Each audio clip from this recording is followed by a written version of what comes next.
20 देशों के प्रमुख, बड़े बड़े सीईओज, पीएम मोदी की धुआंधार मीटिंग्स में भारत को चमकाने वाले कौन से बड़े फैसले हो गए? एआई कितनी नौकरियां खा जाएगा? सबसे बड़े सवाल पर ऐसा क्या जवाब दिया पीएम मोदी ने कि सब चौंक गए? भारत के मेगा एआई समिट में चीन के कुत्ते पर भयंकर बवाल, गलगोटिया यूनिवर्सिटी के कांड पर अब क्या एक्शन होने जा रहा है? भारत के इनोवेटर्स के वो शानदार प्रोडक्ट्स दिखाने वाला कंप्लीट चैप्टर खोलने जा रहा हूं जो आपको गर्व से भर देगा। देखिए, जिस वक्त दुनिया के बहुत देश एआई के बारे में सिर्फ सोच ही रहे हैं, उस वक्त में नरेंद्र मोदी ने सोच से आगे बढ़कर ग्लोबल लेवल की समिट करवा दी, जिसमें दुनिया भर के नेता आ रहे हैं, दुनिया भर की बड़ी बड़ी कंपनियां आ रही हैं, दुनिया में भारत की चर्चा हो रही है, बड़ी बड़ी कंपनियों के सीईओज आ रहे हैं। लेकिन हमारे यहां इस पर बात करने की जगह बात क्या हो रही है? एक प्राइवेट यूनिवर्सिटी के कांड की बात हो रही है कि चाइना का रोबोडॉग कैसे आ गया, और एक कांड को बता दिया गया कि पूरा समिट ही एकदम खत्म हो गया। भाई, आज पूरा दिन लोग इसी में लगे रह गए। मेगा एआई समिट हो रहा है, देश के लिए गर्व की बात होनी चाहिए। वहां चीन के कुत्ते पे बहस चल रही है। इस यूनिवर्सिटी ने जो किया उसका नतीजा तो वो भुगत रही है, आगे और भुगतेगी। लेकिन इस एक कांड से जो लोग पूरी एआई समिट को लपेट रहे हैं, कांग्रेस तो पूरे एआई समिट को खत्म मामला बताने लग गई। जो लोग एआई समिट को लेकर पॉलिटिक्स कर रहे हैं, उन्हें आज पाठशाला का यह चैप्टर जरूर देख लेना चाहिए। एआई समिट खत्म नहीं हुआ है बॉस। दुनिया भर में इसकी चर्चा क्यों हो रही है, आज आपको दिखाऊंगा। 20 देशों के बड़े बड़े नेता यहां आ रहे हैं, मिल रहे हैं, बड़े बड़े सीईओ से मुलाकात हो रही है पीएम मोदी की। प्रधानमंत्री मोदी ने अपनी धुआंधार मीटिंग्स में भारत को चमकाने वाले कौन से बड़े फैसले किए हैं, आज आपको वो भी बताऊंगा।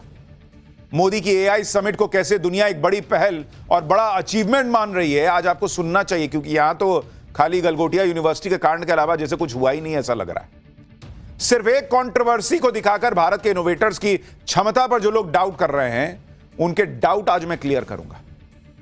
आपको बताऊंगा कि भारत के इनोवेटर्स ऐसे कौन कौन से काम कर रहे हैं जो चीन से किसी मामले में कम नहीं है। चीन के रोबोडॉग की बड़ी आज लोगों ने चर्चा की। भारत क्या अपना रोबोडॉग नहीं बना रहा है? आज आपको उससे भी मिलवाऊंगा। भारत किसी से कम नहीं है, यह चैप्टर आपको बताएगा।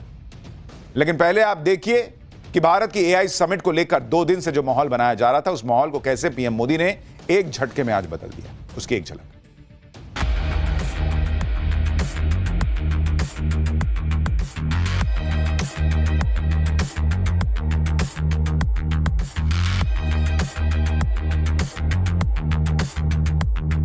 समिट में आपको एक चीनी रोबोट को अपना बताना पड़ रहा है।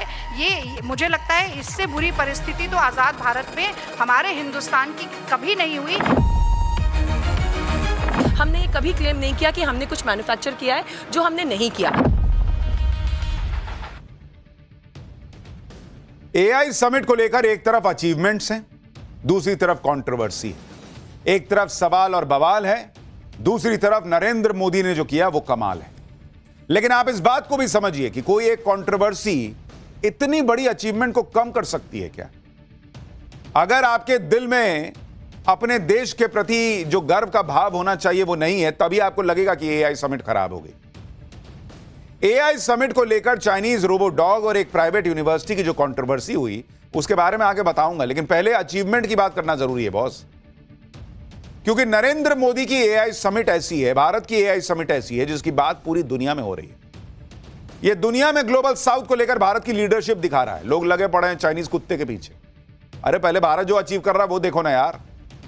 आप देखिए कि कुछ देर पहले ही पीएम मोदी एआई समिट में पहुंचे और वहां वर्ल्ड लीडर्स का स्वागत किया। 20 देशों के प्रमुख एआई समिट के लिए भारत आए हैं। इसमें से ज्यादातर नेता भारत आ चुके हैं। पीएम मोदी ने एआई समिट में उनका स्वागत किया। यूएन के जनरल सेक्रेटरी भी भारत मंडपम पहुंचे। यानी कोई छोटा मोटा इवेंट कर दिया वैसा नहीं है।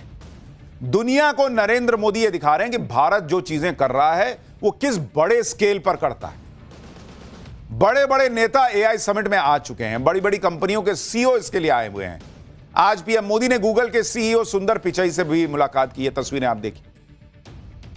अच्छा, पीएम मोदी कई बार विदेश जाते हैं तो सूट बूट पहनते हैं। आज बहुत दिन बाद घर में भी देख रहा हूं, भारत में भी सूट बूट पहन के थे। पीएम मोदी ने सुंदर पिचाई के साथ एआई पर चर्चा की। कैसे गूगल जैसा टेक्नोलॉजी जायंट भारत के टैलेंट स्टूडेंट्स और प्रोफेशनल्स के साथ एआई की फील्ड में काम कर सकता है, इस पर बातचीत हुई। गूगल के सीईओ ने आज ही एक बड़ा ऐलान भी कर दिया। सुंदर पिचाई ने कहा कि वो इंडिया अमेरिका कनेक्ट इनिशिएटिव का ऐलान कर रहे हैं। इसके तहत भारत और अमेरिका के बीच एआई कनेक्टिविटी को बढ़ाया जाएगा। इसके साथ Google AI professional certificate program का भी ऐलान किया गया। भारत की बात करते हुए गूगल के सीईओ ने कहा कि भारत की स्थिति बहुत अच्छी है, कोई बाधा है ही नहीं। सुंदर पिचाई ने कहा कि भारत इस तरह का बदलाव ला रहा है या भारत में ऐसा बदलाव हो रहा है जिससे next world leading AI major Bharat में तैयार होंगे। सुंदर पिचाई को दिख रहा है कि भारत में गजब हो रखा है एआई के मामले में। कांग्रेस कह रही कि बाप रे बाप क्या ही कांड हो रहा है, क्या हो रहा है, कुछ नहीं हो रहा है। सुंदर पिचाई ने माना कि भारत में एआई के इकोसिस्टम को विकसित करने में अहम काम हुआ है। सुंदर पिचाई ने भारत के एआई मॉडल सर्वम का जिक्र किया, जो बताता है कि भारत में घरेलू लेवल पर एआई तकनीक पर बढ़िया काम हो रहा है। यहां भारत में कुछ लोग एआई समिट पर सवाल उठा रहे हैं। उधर दुनिया के बड़े बड़े देशों के नेता एआई समिट को लेकर इतना एक्साइटेड हैं कि वो नरेंद्र मोदी के साथ दिल वाला इमोजी बना रहे हैं। पीएम मोदी और फ्रांस के राष्ट्रपति की यह तस्वीर एआई जनरेटेड है, लेकिन इसे फ्रांस के राष्ट्रपति ने पोस्ट किया है। मतलब ये बताते हुए कि हम ऐसा ही कुछ फील कर रहे हैं। और लिखा है कि when friends connect, innovation follows, ready for the AI impact summit. आप देखिए कि एक तरफ भारत में ही एक इकोसिस्टम है जो एआई समिट को बदनाम करने में लगा है, दूसरी तरफ दुनिया की बड़ी बड़ी कंपनी के प्रतिनिधि भारत के एआई ताकत को सलाम कर रहे हैं। जैसे प्रोसेस, जो दुनिया की बड़ी टेक इन्वेस्टर्स कंपनी है, वो कह रही है कि भारत में उपभोक्ता उद्यम मजबूत है। कंपनी के अधिकारी कह रहे हैं कि भारत की ग्रोथ बहुत फास्ट है। कंपनी बोल रही है कि भारत का एआई समिट ग्रेट है, ये बहुत बड़ा है, यहां बहुत सी चीजें हो रही हैं, बहुत ही अद्भुत है। बड़ी बड़ी कंपनी भारत के एआई समिट को ग्रेट बता रही है। और अपने यहां के कांग्रेस और बाकी लोग क्या कह रहे हैं अभी आगे दिखाऊंगा। अंतर्राष्ट्रीय कंपनी एनवीडिया ने कहा कि भारत अपने मजबूत डेवलपर नेटवर्क, स्टार्टअप और साझेदारों के साथ एआई इनोवेशन के सबसे महत्वपूर्ण केंद्रों में से एक बन गया है। यह बातें वो कंपनी कह रही है जो दुनिया की सबसे बड़ी कंपनियों में गिनी जाती है। इसी तरह global venture capital firm SL ने कहा है कि भारत अगले दशक में टेक्नोलॉजी का उपयोग करके अपने मार्केट कैपिटलाइजेशन को 2 ट्रिलियन अमेरिकी डॉलर का इजाफा करने जा रहा है। कंपनी ने कहा कि इसका मतलब यह है कि भारत में 100 बिलियन डॉलर वाली कई कंपनियां होने वाली हैं और यह बहुत बड़ा जंप होगा। इसी तरह गूगल डीप माइंड के सीईओ ने कहा है कि अगर भारत के युवा एआई के नए उपकरणों को पूरी तरह से अपना लें और उनमें महारत हासिल कर लें तो वो एआई परिवर्तन के अग्रदूत के रूप में उभर सकते हैं। यानी दुनिया भर की बड़ी बड़ी कंपनियां कह रही हैं बॉस कि भारत लीड कर रहा है और आगे और लीड करेगा। भारत में एआई को लेकर अपॉर्चुनिटीज की प्रबल संभावनाएं खुली हुई हैं। आप मेटा कंपनी के एआई चीफ ऑफिसर को सुनिए, जो कह रहे हैं कि अमेरिका की तुलना में भारत में ज्यादा कंज्यूमर एआई स्टार्टअप्स हैं। वो भारत के लिए और क्या कह रहे हैं, एक बार सुनिए आप। I think India is actually दुनिया की बड़ी बड़ी कंपनियां भारत के एआई समिट को न सिर्फ गेम चेंजर बता रही हैं, बल्कि बड़ी बड़ी कंपनियां एआई के मामले में भारत में निवेश भी करने वाली हैं। ग्लोबल चिप मेजर क्वालकॉम ने यह कह दिया है कि भारत में 1360 करोड़ रुपए का निवेश का प्लान है। कंपनी अपने स्ट्रैटेजिक एआई वेंचर फंड के जरिए भारत की उन कंपनियों में निवेश करेगी जो एआई में आगे बढ़ रहे हैं। भारत की दिग्गज engineering company Larsen and turbo और चिप निर्माता कंपनी एनवीडिया ने भी हाथ मिला लिया है। एलएनटी ने एनवीडिया के साथ मिलकर गीगावाट स्केल एआई इंफ्रास्ट्रक्चर विकसित करने की योजना का ऐलान किया। यानी भारत के एआई सेक्टर में इंटरनेशनल कंपनियां दिलचस्पी दिखा रही हैं, उन्हें भारत में नए नए मौके दिख रहे हैं। आप केंद्रीय मंत्री अश्विनी वैष्णव को सुनिए, वो तो दावा कर रहे हैं कि अगले 2 सालों में एआई के क्षेत्र में $200 बिलियन का निवेश हो सकता है। So far, whatever investment commitments we have seen, looks like in the coming 2 years, we should be seeing more than $200 billion worth investment across the 5 layers of AI stack.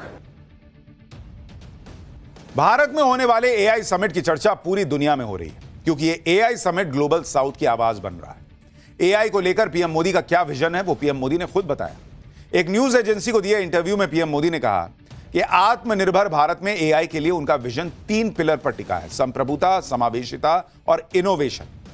उन्होंने कहा कि उनका विजन है कि भारत दुनिया भर में टॉप 3 एआई सुपर पावर में से एक होना चाहिए, और सिर्फ एआई के इस्तेमाल में ही नहीं बल्कि बनाने में भी। हमारे एआई मॉडल दुनिया भर में इस्तेमाल किए जाएं, जो करोड़ों लोगों को उनकी अपनी भाषाओं में सर्विस देंगे। पीएम मोदी ने कहा कि हम चाहते हैं कि एआई के फायदे सभी तक पहुंचे, न कि सिर्फ शुरुआती तौर पर इसे अपनाने वालों तक ही सीमित रहे। ग्लोबल साउथ में आयोजित पहले ग्लोबल एआई समिट के तौर पर भारत एक ऐसा प्लेटफॉर्म बन रहा है जो कम प्रतिनिधित्व वाली आवाजों और विकास की प्राथमिकताओं को बढ़ावा देता है। युवाओं में एआई से नौकरियां छिन जाने के डर को दूर करते हुए पीएम मोदी ने कहा कि तैयारी डर का सबसे अच्छा जवाब है, इसलिए सरकार स्किलिंग और रीस्किलिंग पर लगातार निवेश कर रही है ताकि लोग एआई वाले भविष्य के लिए तैयार हो सकें। उन्होंने कहा कि सरकार इस चुनौती को भविष्य की समस्या मानकर टाल नहीं रही है, बल्कि इसे आज की जरूरत मानकर काम कर रही है और लोगों में यह स्किल डेवलप करने पर काम कर रही है। इतिहास बताता है कि टेक्नोलॉजी से काम खत्म नहीं होता, काम का नेचर बदलता है और नई तरह की नौकरियां बनती हैं। कुछ रोल बदलेंगे, लेकिन डिजिटल बदलाव ने नई टेक जॉब्स भी आएंगी।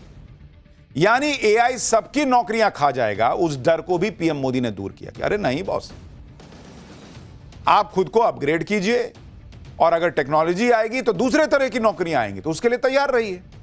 भाई लोग यही तो सोचते थे कंप्यूटर आएगा, बाप रे बाप सबकी नौकरी चली जाएगी। हुआ क्या ऐसा? यह माना कि काम के तरीकों में बदलाव होंगे, कुछ नौकरियां जाएंगी, लेकिन कई नई क्रिएट होंगी। भारत में एआई को रफ्तार देने के लिए पीएम मोदी लगातार काम कर रहा है। मोदी सरकार इंडिया एआई मिशन 2.0 पर काम कर रही है। केंद्रीय मंत्री अश्विनी वैष्णव ने बताया कि सरकार जल्दी ही इंडिया एआई मिशन 2.0 लॉन्च करने जा रही है। अश्विनी वैष्णव ने बताया कि जैसे भारत ने यूपीआई बनाया था, वैसे ही एआई का यूपीआई बनेगा जो पूरी दुनिया के लिए होगा। केंद्रीय मंत्री ने कहा कि यूपीआई टाइप प्लेटफॉर्म की तरह भारत एआई की सर्विस देगा, यानी भारत ऐसे एआई मॉडल्स तैयार करेगा जो भारतीयों की तो मदद करेंगे, साथ ही ग्लोबल साउथ के कमजोर देशों में भी इसका इस्तेमाल हो सकेगा। भारत में जो एआई समिट हो रहा है उसमें 100 से ज्यादा देश हिस्सा ले रहे हैं। 20 देशों के प्रमुख भारत में, यानी अगले 2 दिन वर्ल्ड डिप्लोमेसी का मेगा शो भारत में हो रहा है। और नरेंद्र मोदी जानबूझ के इसे ग्रैंड लेवल पर कर रहे हैं, क्योंकि जब भी दुनिया में कहीं एआई की बात हो, हर आदमी के दिमाग में एआई सुनते ही भारत का नाम आना चाहिए। हर कंपनी के दिमाग में आना चाहिए कि एआई पे कुछ कर रहा हूं तो भारत में जाके करना चाहिए। और इतने लार्ज स्केल पे होने की वजह से वो चर्चा होगी। पीएम मोदी ने G20 होस्ट कैसे किया था, आपको याद है ना? इतना ग्रैंड था कि दुनिया देखती रह गई थी। इससे भारत की ताकत और क्षमता का भी प्रदर्शन होता है। वैसे ही अब एआई समिट के लिए पीएम मोदी ने 20 देशों के नेताओं को भारत बुला लिया। आप देखिए, इन नेताओं के आते ही दोपहर में पीएम मोदी ने दिल्ली के हैदराबाद हाउस में बैक टू बैक द्विपक्षीय मुलाकातें की। दिल्ली में पीएम मोदी स्पेन के राष्ट्रपति से मिले, फिनलैंड के प्रधानमंत्री के साथ चर्चा की, सर्बिया के राष्ट्रपति के साथ पीएम मोदी ने बातचीत की, क्रोएशिया के प्रधानमंत्री भी आज पीएम मोदी से मिले, एस्टोनिया के राष्ट्रपति ने पीएम मोदी से मुलाकात की, कजाकिस्तान के प्रधानमंत्री से भी पीएम मोदी की मुलाकात हुई। इन मुलाकातों के दौरान पीएम मोदी ने स्पेन और फिनलैंड के राष्ट्र प्रमुखों से इंडिया ईयू ट्रेड डील पर भी बातचीत की। उन्होंने कहा कि यह फ्री ट्रेड एग्रीमेंट भारत और यूरोप के रिश्तों के स्वर्णिम युग की शुरुआत है। स्पेन के साथ डिफेंस, सिक्योरिटी, टेक्नोलॉजी पर बात हुई। फिनलैंड के साथ ट्रेड को डबल करने पर बात हुई। 6G जैसे टेक्नोलॉजी में सहयोग बढ़ाने पर बात हुई। मतलब एक पंथ दो काज, सबको बुला के भारत का रौला भी दिखा दिया। देखो यार, हम क्या जबरदस्त एआई समिट कर रहे हैं। और जब आई हो तो थोड़ा बिजनेस की भी बात कर लेते हैं, थोड़ी टेक्नोलॉजी की बात कर लेते हैं, थोड़ा डिफेंस की बात कर लेते हैं, वो भी हो गया। और दुनिया में जो तस्वीर जा रही है वो तो जा ही रही है। पीएम मोदी भूटान के प्रधानमंत्री से भी मिले। उनकी मुलाकात की तस्वीरें वायरल हो रही है, क्योंकि दोनों नेताओं ने जिस तरह से एक दूसरे को गले लगाया, उससे ऐसा लगा कि 2 देशों के नेता नहीं बल्कि 2 भाई मिल रहे हैं। एआई समिट में शामिल होने के लिए फ्रांस के राष्ट्रपति तो पहले ही भारत आ चुके हैं, मैक्रोन। आज ब्राजील के राष्ट्रपति भारत आए। ब्राजील के राष्ट्रपति अपने साथ करीब 300 सदस्यों वाला डेलीगेशन लेकर आए हुए हैं। ब्राजील के राष्ट्रपति लूला दा सिल्वा एआई समिट में शामिल होंगे, पीएम मोदी से द्विपक्षीय बातचीत करेंगे। ब्राजील के राष्ट्रपति ऐसे वक्त में भारत आए हैं जब ब्राजील भी अमेरिका और चीन पर अपनी निर्भरता को कम करना चाह रहा है और ब्राजील को भारत के रूप में एक भरोसेमंद पार्टनर दिख रहा है। राष्ट्रपति लूला दा सिल्वा 18 से 22 फरवरी तक भारत के दौरे पर रहने वाले हैं। ब्राजील के राष्ट्रपति के दौरे की बहुत चर्चा भी है, क्योंकि कहा जा रहा है कि भारत और ब्राजील के बीच बड़ी बड़ी डील हो सकती है। विदेश मंत्रालय ने बताया कि पीएम मोदी भारत और ब्राजील के रिश्तों को नए लेवल पर ले जाने वाले हैं। ब्राजील के राष्ट्रपति के दौरे पर ट्रेड टॉप एजेंडा है। भारत और ब्राजील के बीच द्विपक्षीय व्यापार 2024 के मुकाबले 2025 में 25% ऑलरेडी बढ़ चुका है। भारत और ब्राजील के बीच जो $12 बिलियन यानी 1,08,000 करोड़ का व्यापार होता है, उसे बढ़ाकर अगले 5 साल में $20 बिलियन यानी 1,80,000 करोड़ रुपए तक ले जाने का टारगेट है। भारत और ब्राजील के बीच फार्मा और सिविल एविएशन में डील हो सकती है। क्रिटिकल मिनरल जिसे दुनिया का नया गोल्ड कहा जा रहा है, उसे लेकर दोनों देशों में अहम डील हो सकती है। दावा है कि चीन के बाद दुनिया में सबसे ज्यादा रेयर अर्थ रिजर्व ब्राजील के ही पास है। तो भारत के लिए ब्राजील से यह दोस्ती बहुत कारगर साबित होगी।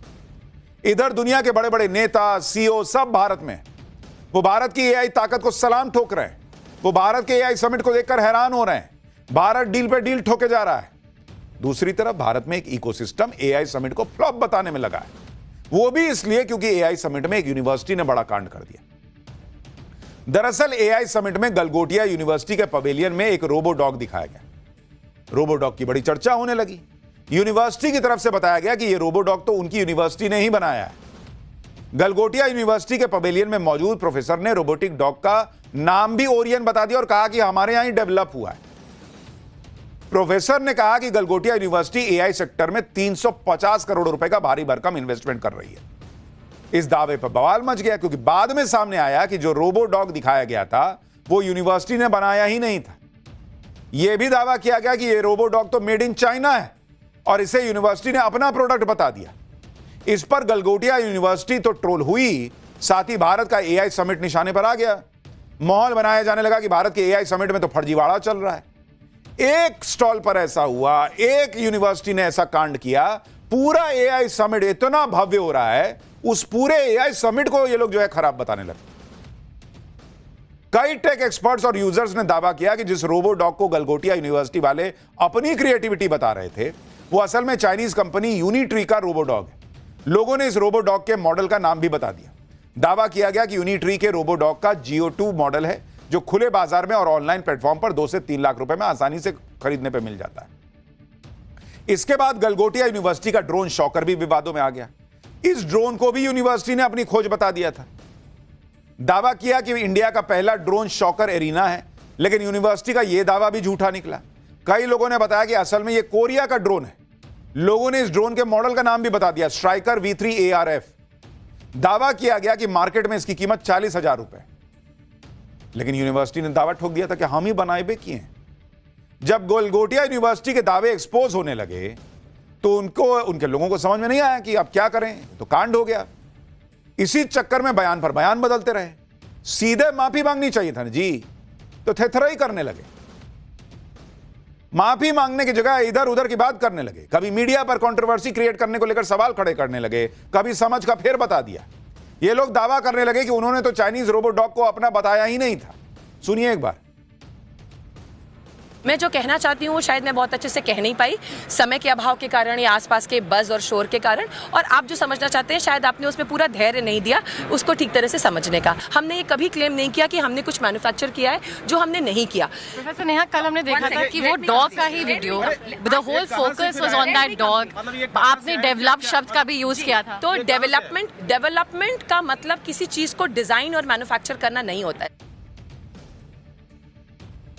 देख रहे हैं, थेथराई देख रहे हैं कि हमने तो डेवलप कहा था, हमने मैन्युफैक्चरिंग नहीं कहा था, आप लोग नहीं समझे। और बाद में इसी यूनिवर्सिटी ने माफी मांगी कि हमारी जो महिला कर्मी वहां थी उनको समझ में नहीं आया कि क्या बोलना है, कैमरा देख के हड़बड़ा गई, हड़बड़ा गई और ये सब बोल दी। तो बाद में माफी काहे मांगे? पहले काहे ये सब फालतू का थेथराई हो रहा था? चीचा लेदर अपना तो कराई, बाकी लोगों का भी हो गया, पूरे एआई समिट का करवा दिए कि इकोसिस्टम से चीचा लेदर। उस सफाई में कह रहे हैं कि इनको समझ में नहीं आया क्या बोलना है, तो नहीं समझ में आया तो कल गलत बोली, तो आज फिर काहे के लिए भेज दिए थे इनको? अब जब चीचा लेदर हो रही है तो यूनिवर्सिटी जो है लिपापोती कर रहा है, तमाशा कर रहा है। और डेवलप किए थे, मैन्युफैक्चर नहीं किए थे, तो वहां क्या दिखाने आए थे कि हम खरीद के कैसे चलाते हैं? घर बैठते फिर। जिस तरह का काम गलगोटिया यूनिवर्सिटी के लोगों ने किया उस पर तो सीधे सीधे माफी मांगनी चाहिए थी और कट लेना चाहिए था, लेकिन ये लोग तब भी नहीं निकले। जब सरकार ने हड़काया तो इन्होंने अपना बोरिया बिस्तर समेटा और वहां से निकले। गलगोटिया यूनिवर्सिटी के लोगों को एआई समिट एक्सपो से बाहर निकाल दिया गया। आयोजकों ने पहले यूनिवर्सिटी के पवेलियन की बिजली काटी और फिर ताला लगाकर बैरिकेडिंग कर दी। सोचिए कितना बेइज्जती हुआ है। कैसा 2 करोड़ का यूनिवर्सिटी का प्रशासन है भाई। इतना बड़ा समिट देश का हो रहा है, तुम वहां इस तरह की चीज कर रहे हो कि हम नहीं जाएंगे, हम नहीं जाएंगे। केंद्रीय मंत्री अश्विनी वैष्णव ने क्लियर कट कर दिया कि जिसने गलत किया उसके खिलाफ तुरंत एक्शन लिया गया। एक बार उनको भी सुनिए। जब इन्हें एआई समिट से निकाला गया, जब हर तरफ इनकी खिल्ली उड़ी, तो गलगोटिया यूनिवर्सिटी का माफीनामा आया। तब जाकर यूनिवर्सिटी ने कहा कि गलगोटिया विश्वविद्यालय हाल ही में आयोजित एआई समिट में पैदा हुई भ्रम की स्थिति के लिए दिल से क्षमा प्रार्थी। भ्रम की स्थिति, तुम कांड किए उसको भ्रम कर रहे हो और तब माफी मांग रहे हो। हमारे एक प्रतिनिधि जो पवेलियन पर तैनात थी वो पूरी जानकारी से अवगत नहीं थी, तो वहां उनको भेजे काहे के लिए थे? जब अवगत नहीं थी, एक दिन भेजे तो दूसरा दिन काहे भेजे? कह रहा है कि इसलिए वो प्रोडक्ट की तकनीकी बारीकियों से परिचित नहीं थी और कैमरे पर आने के उत्साह में उन्होंने तथ्यात्मक रूप से गलत जानकारी दे दी और उसका नाम भी गलती से बता दिया। और कल तो बता ही दिया, आज भी आपने उनको भेज दिया और आज भी वो जो है वो लड़ने लग गए कि आप लोग ठीक से नहीं समझे और कह रहे हैं कि इसके लिए प्रेस को कोई अधिकृत अनुमति नहीं थी कि आप उनसे बात कीजिए। आयोजकों की भावनाओं को समझते हुए हमने परिसर खाली कर दिया है। गलगोटिया यूनिवर्सिटी ने कहा कि जिस रोबो डॉग को उसने एआई समिट में दिखाया था, उस रोबो डॉग को छात्रों की ट्रेनिंग देने के मकसद से मंगाया गया था। उनके छात्र इस पर प्रयोग कर रहे हैं, इसकी क्षमताओं को परख रहे हैं और इस प्रक्रिया में अपना ज्ञान बढ़ा रहे हैं। वो तो ज्ञान बढ़ा रहे हैं, तुम काहे के लिए उसको दिखा रहे थे वहां पे कि हमारे यहां डेवलप हुआ है? और वो ड्रोन का क्या, उसमें भी झूठ बोल दिए। कैसी यूनिवर्सिटी है जी गलगोटिया? जो बच्चे वहां से पढ़ के निकल रहे हैं बेचारे, वो भी अब जहां जाएंगे उनको जो है लोग ताने मारेंगे यूनिवर्सिटी के इस कांड की वजह से। जब गलगोटिया यूनिवर्सिटी के इस कांड की चर्चा हर जगह होने लगी तो राजनीति करने वाले कूद गए। कांग्रेस को तो मौका चाहिए था, उसने पूरा एआई समिट ही सवालों के घेरे में डाल दिया। पूरे एआई समिट को खत्म मामला बता दिया कांग्रेस ने। राहुल गांधी ने कहा कि यह समिट एक अव्यवस्थित पीआर तमाशा है, भारतीयों का डेटा बेचा जा रहा है, चीन के प्रोडक्ट्स दिखाए जा रहे हैं। कांग्रेस कहने लगी कि मोदी सरकार ने एआई को मजाक बना दिया और पूरी दुनिया में भारत का मजाक उड़ाया है। कांग्रेस के नेता पवन खेड़ा ने गलगोटिया यूनिवर्सिटी के विवाद पर कहा कि शिक्षा को लेकर बीजेपी का गला घोंटिया अप्रोच है। इसी तरह जब यह खबर आई कि एआई समिट एक दिन और बढ़ाया जा रहा है तो उस पर पवन खेड़ा ने पूछा कि क्यों, थोड़ी नाक अभी बची है क्या? कांग्रेस नेता रागिनी नायक ने एआई समिट को फ्लॉप बता दिया। एक बार सुनिए कैसे कांग्रेस के नेता गलगोटिया यूनिवर्सिटी के कांड पर पूरे एआई समिट को ही फ्लॉप बताने के लिए उनमें होड़ लग गई बॉस की। कैसे हम बता देंगे मोदी नहीं कर पाए, सब बेकार हो गया। एआई समिट में आपको एक चीनी रोबोट को अपना बताना पड़ रहा है। ये मुझे लगता है इससे बुरी परिस्थिति तो आज़ाद भारत में हमारे हिंदुस्तान की कभी नहीं हुई जितनी आज मोदी जी के राज में हो रही है। देखिए, मैं ये कहना चाहती हूँ कि ऑप्टिक्स से ज़्यादा इम्पोर्टेंट आउटकम होता है, नज़ारे से ज़्यादा महत्वपूर्ण नतीजे होते हैं। पर मोदी जी के लिए उलट बांसी चलती है। मोदी जी का चेहरा चमके, मोदी जी के अपने गाल बजा सके, मोदी जी का गुणगान और महिमा मंडन हो जाए, मोदी जी का बढ़िया फोटोशूट हो जाए, उसके अलावा कोई प्लानिंग नहीं थी। कांग्रेस पार्टी नहीं कह रही है कि एआई समिट फ्लॉप है, कि किसी चीज का इंतजाम नहीं हुआ। वो एग्जिबिटर्स ही बोल रहे हैं, वो कह रहे हैं हम तो आते ही नहीं अगर ऐसा होता। और मैं ये जानना चाहती हूँ, आप गलगोटिया यूनिवर्सिटी की पेविलियन हटाइए या गलगोटिया यूनिवर्सिटी को हटाइए, जो भारत के एआई समिट की भद्द पिटनी थी वो पिट गई। तो क्या ये पहले छानबीन नहीं होनी चाहिए थी कि कौन क्या प्रोडक्ट्स डिस्प्ले करे? कांग्रेस पार्टी से कोई पूछे कि राहुल गांधी जब दुनिया की सबसे तेजी से बढ़ती अर्थव्यवस्था भारत को डेड इकोनॉमी बताते हैं तब भद्द नहीं पिटती है। जब दुनिया भर में जाकर बोलते हैं कि हमारे यहां तो कुछ बचा नहीं, सब खत्म हो गया, तब भद्द नहीं पिटती है। और इतना बड़ा एआई समिट हो रहा है, भर भर के कंपनियां आ रही हैं, लाखों लोग इसमें जो है वो शिरकत कर रहे हैं। उसमें एक कोई यूनिवर्सिटी अपना कुछ करके लेके चली आई, उसके लिए आप कह रहे हैं कि पूरा एआई समिट खराब है, घटिया है, मोदी नहीं कर पाए। आपको खाली मोदी दिख रहा है, आपको यह नहीं दिख रहा कि भारत का समिट है। कैसे लोग हैं यार ये लोग? गलगोटिया यूनिवर्सिटी ने जो किया उसका अंजाम वो भुगत रहे हैं, उनकी जगहसाई हो रही है। लेकिन इस एक कंट्रोवर्सी से आप एआई समिट की बड़ी अचीवमेंट खत्म करना चाहते हैं। कितने सारे भारतीय हैं जो वहां पर अपनी मेहनत से चीजें लेकर आए हैं, उनका कुछ नहीं, उनकी अचीवमेंट कुछ नहीं। और ऐसा नहीं है कि भारत में एआई को लेकर कुछ नहीं हो रहा है। ऐसा भी नहीं है कि जिस चाइनीज रोबो डॉग को लेकर इतनी कंट्रोवर्सी हुई वैसे रोबो डॉग भारत नहीं बना पाता। भारत की कंपनियां भी स्वदेशी रोबो डॉग बना रही हैं। आप देखिए, भारत की उभरती हुई हाईटेक कंपनी एडवर्ब टेक्नोलॉजीज ने ट्रैकर नाम का एक रोबो डॉग विकसित किया है जिसकी इंजीनियरिंग पूरी तरह से स्वदेशी है। इस रोबो डॉग को सर्विलांस, इंस्पेक्शन और सिक्योरिटी पेट्रोलिंग के लिए डिजाइन किया गया है। दिल्ली के एआई समिट में स्वदेशी रोबो डॉग ट्रैकर को डिस्प्ले किया गया। और आप सोचिए, जिन्होंने इतनी मेहनत से यह बनाया उनकी बात नहीं हो रही है। एक ने कांड कर दिया तो सबकी मेहनत खत्म करने पे तुले हैं ये लोग। देखिए कैसे ये काम कर रहा है भारत का स्वदेशी डायलॉग। इसी तरह से भारत की दिग्गज engineering company Larsen and turbo भी इस तरह के रोबोट बना रही है। इसी तरह भारत की कई कंपनियां इस तरह के रोबोट्स बना चुकी हैं। पुणे की कंपनी म्यूकस रोबोटिक्स, इसी तरह एक और कंपनी है स्ट्राइडर रोबोटिक्स, ये लोग भी रोबोडॉग बना रही हैं। और इस तरह के रोबोडॉग्स का इस्तेमाल इंडियन आर्मी पहले से कर रही है और भारत की कंपनी ने इंडियन आर्मी के लिए ही रोबोडॉग्स बनाए। आप सोचिए, भारत में इतना सब कुछ हो रहा है, ऐसे ऐसे इनोवेशन हो रहे हैं। कांग्रेस को किसी हाल में बस साबित कर देना कि सब फेल हो गया, खत्म हो गया, मामला खत्म, समेटो खत्म करो, इस पर चर्चा ही मत करो, मोदी ने सब बर्बाद कर दिया।